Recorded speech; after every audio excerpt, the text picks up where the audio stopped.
시청자 여러분 안녕하십니까? 품질 과장 광고, 경쟁사 비방의 오너 리스크까지 논란이 끊이지 않고 이어지고 있는 남양유업이 이번에는 코로나19와 관련해 제품 홍보와 주가 조작 의혹까지 나오고 있습니다.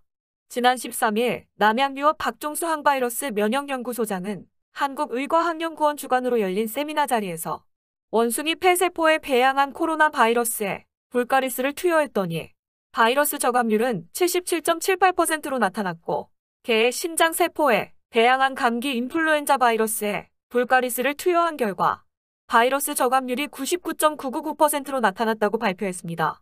이날 남양유업은 자사 제품인 불가리스가 인플루엔자와 코로나19 바이러스 억제 효과가 있다며 보도자료를 배포했습니다.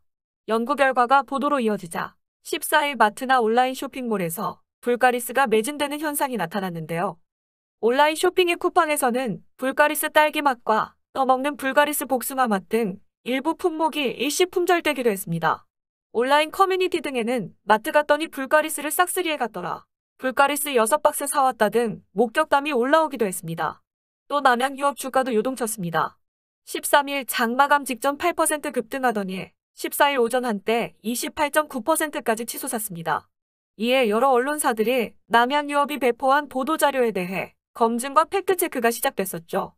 불가리스가 코로나에 효과가 있다는 실험 결과에 대해 대부분 전문가들은 회의적인 반응을 보였습니다.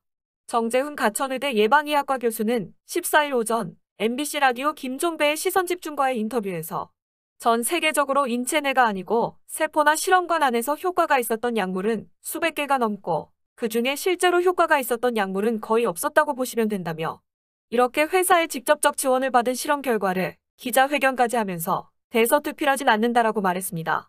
그러면서 이게 올바른 과학자의 자세가 아니라고 생각한다고 지적했습니다.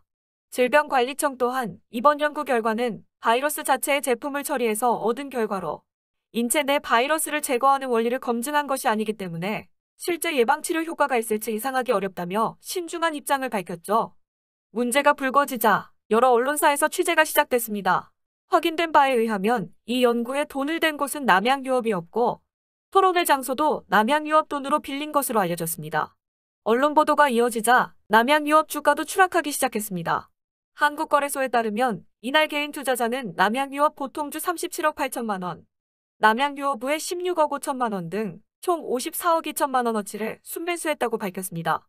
개인은 전날에도 이 종목을 7억 1천만 원 순매수해 이틀간 총 61억 3천만 원을 순매수했습니다.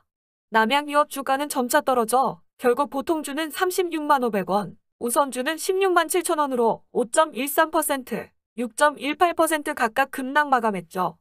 남양유업이 자사발효 유제품인 불가리스의 코로나19 억제 효과성 연구 결과 발표에 이처럼 주가가 널뛰기 장세를 보이면서 결국 개인 투자자들만 피해를 입었는데요.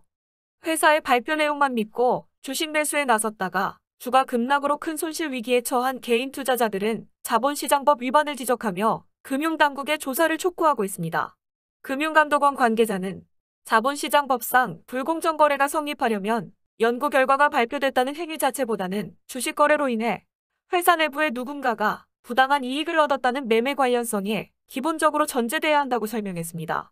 금감원은 한국거래소의 1차적인 모니터링을 거쳐 특이사항이 발견되거나 검찰 등 사정당국의 의뢰가 들어오면 조사에 들어간다는 방침이라고 전했습니다.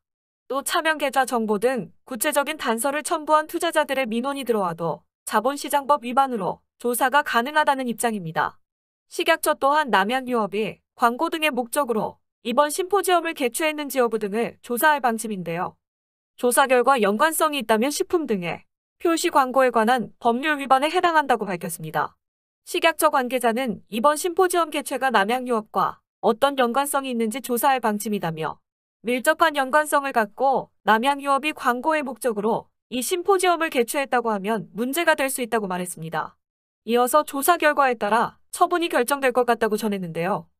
해마다 논란을 일으키는 남양유업, 이번 셀프 연구 발표에 어떤 조사 결과가 나올지 귀추가 주목됩니다. 지금까지 시청해주신 여러분 감사합니다.